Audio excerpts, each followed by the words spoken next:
Hi, this video looks at endogeneity and two-stage least squares. This is the third video in a series. The first one was on dynamic pricing with linear demand. The second one looks at log-log demand. And this one looks at endogeneity and two-stage least squares. This is kind of a big topic, so I'm breaking it up into three parts. What is endogeneity? Then go through the two-stage least squares procedure, and then finish off with an example on education. Okay, so to really understand endogeneity, you have to first understand what the regression model says. And just some terminology, the dependent variable, or dv, is y. The independent variables, or iv's, are the x's. And you have the regression model that says y is, in linear regression, a linear function of the x's plus a random error term. Each observation has this error term, and they're there to make the two sides balance, right?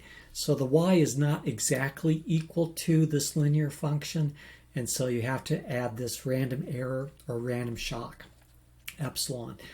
The assumptions about the random shocks are they are a random sample with mean zero and variance sigma squared. Often we assume they're from a normal distribution. And this is a really, really big assumption. Now, as a statistician, we often go blah, blah, blah, blah, blah, random sample, blah, blah, blah, blah, blah. But it's a huge assumption in practice. And actually, a lot of things we do in business analytics, the data we have is not a random sample.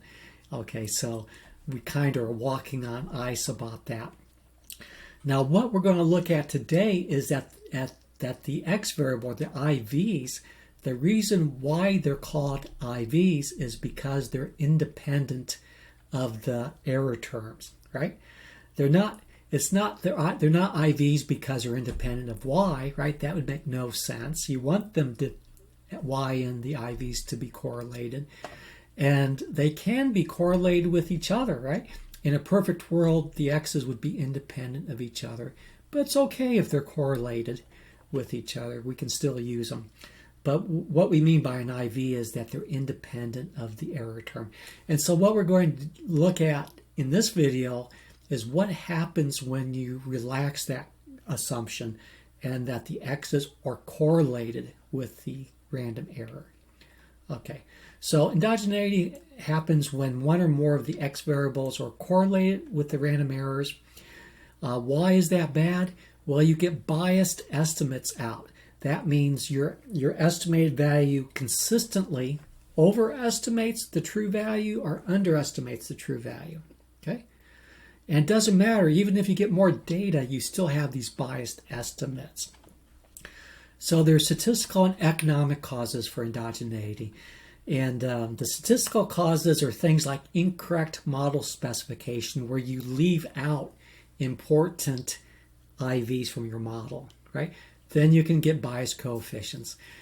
You can have measurement error in the x's. So if you are not accurately getting your x variables, right? And this happens all the times in economics because, hey, who knows what the GDP is, right? You have these measurement errors that can lead to endogeneity. Or if you sample on your y variable, or you sample on something that's highly correlated with y, you can end up with endogeneity bias. And when I was a young PhD student learning statistics back in the 80s, my professors would shake their fingers at me at the class and say, hey, you have to be concerned about these things. But then we'd go on to the topic at hand. In economics, there's some other special things that happen that are not shared with statistics per se. If you have strategic or forward-looking behavior, you can end up with endogeneity. An example of that is, let's say you like a particular brand of detergent, and you kind of feel that like once every 2 or 3 months, there's a price promotion. So you plan your buying for that price promotion, and when you do get a coupon, or the price promotion happens, you stock up, right? So you have a big inventory, you buy a lot when it's on promotion, and then you use it over time. And then when there's another price promotion, you buy more again, right? And so that's called strategic or forward-looking behavior. And how does that affect anything? Well, if you just look at that data set, you might think, hey, wow, price promotions are really big. And really they are. Price promotions have a big effect short term, where you see this big spike in sales. But after the promotion, the sales go back down again.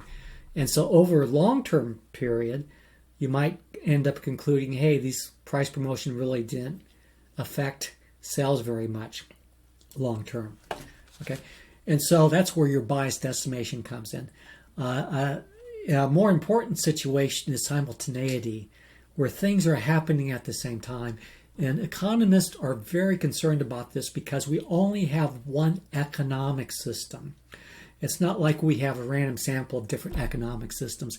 So the economists are looking at things like GDP, interest rates, inflation rates, unemployment, and so on, right? And it's all from one system.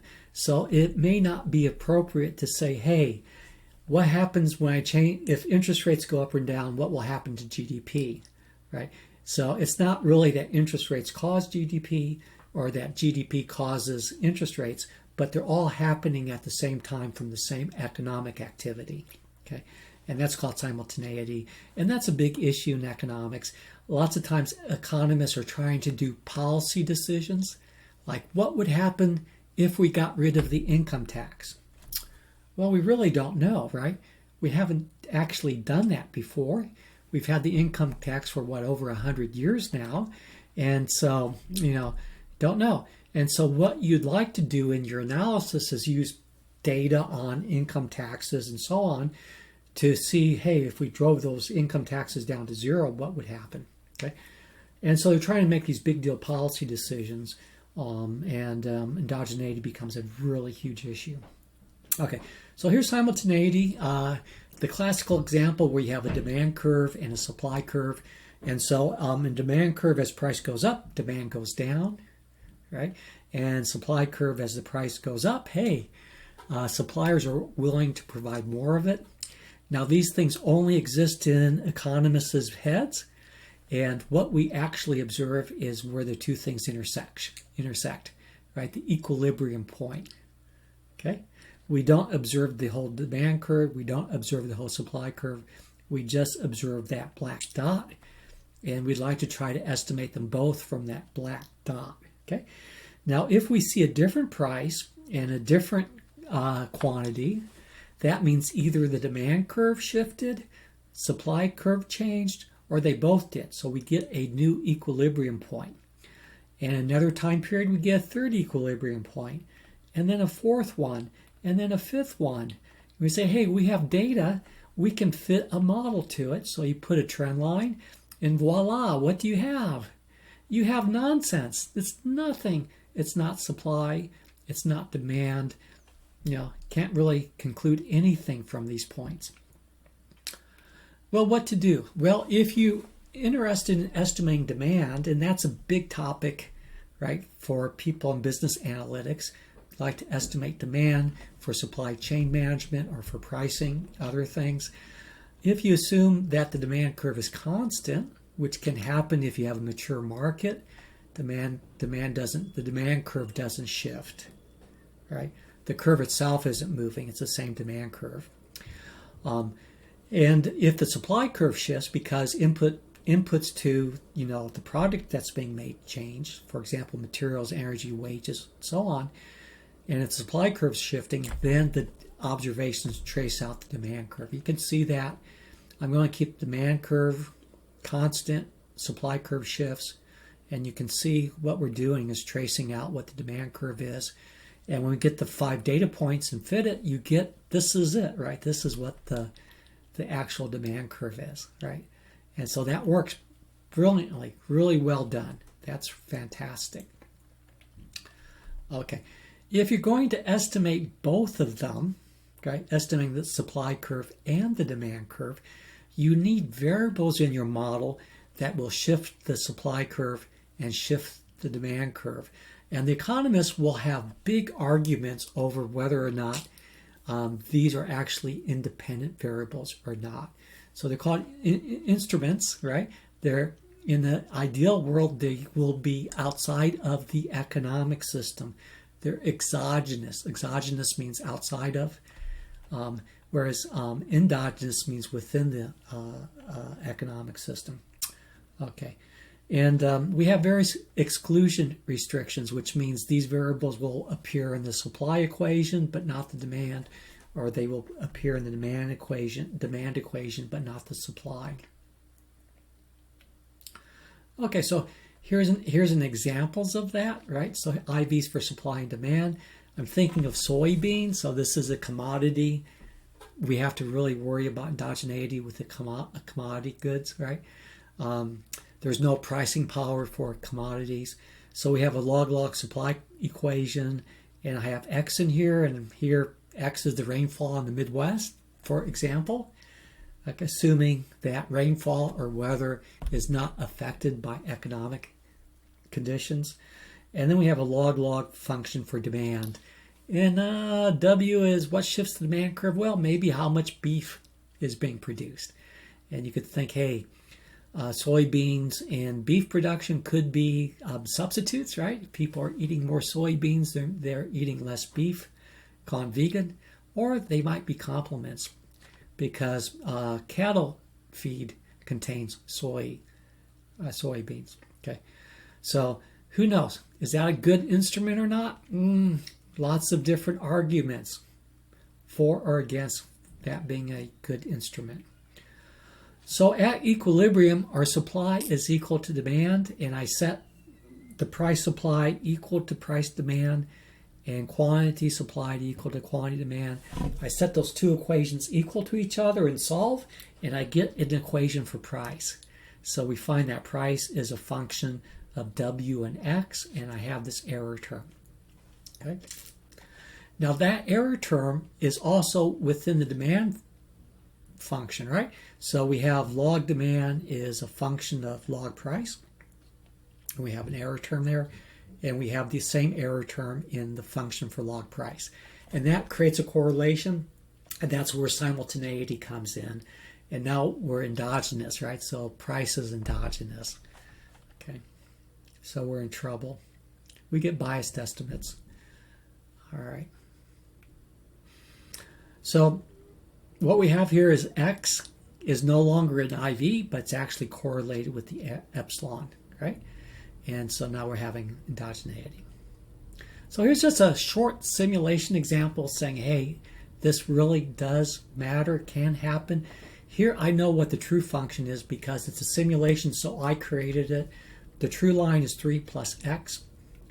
And I generate the data so that the X values are correlated with the epsilons. So when I'm below the mean for X, you see that I tend to be below the equation, below the true line. And when I'm above the mean, I tend to be above the true line. And that creates biased estimates. When I go ahead and just put my trend line in, I get a biased estimate. Okay. So the true line is 3 plus X. The estimate line is 1.4 plus 1.2X. And even if I have a bunch of data, 10,000, 10 million observations, you still have this bias. You get the wrong result out. Okay, well, if you're going to use X to predict Y, you're actually better off not worrying about it, right? But if you're going to use X to make a policy decision, right, say, hey, what happens if we have basic income support for everybody, right? Will inflation go up? Will real GDP go up? If you're doing that kind of thing, then this is a really big issue. It can totally mess you up. Okay, so what do we do? Well, we need to get some instruments to correct for this endogeneity bias.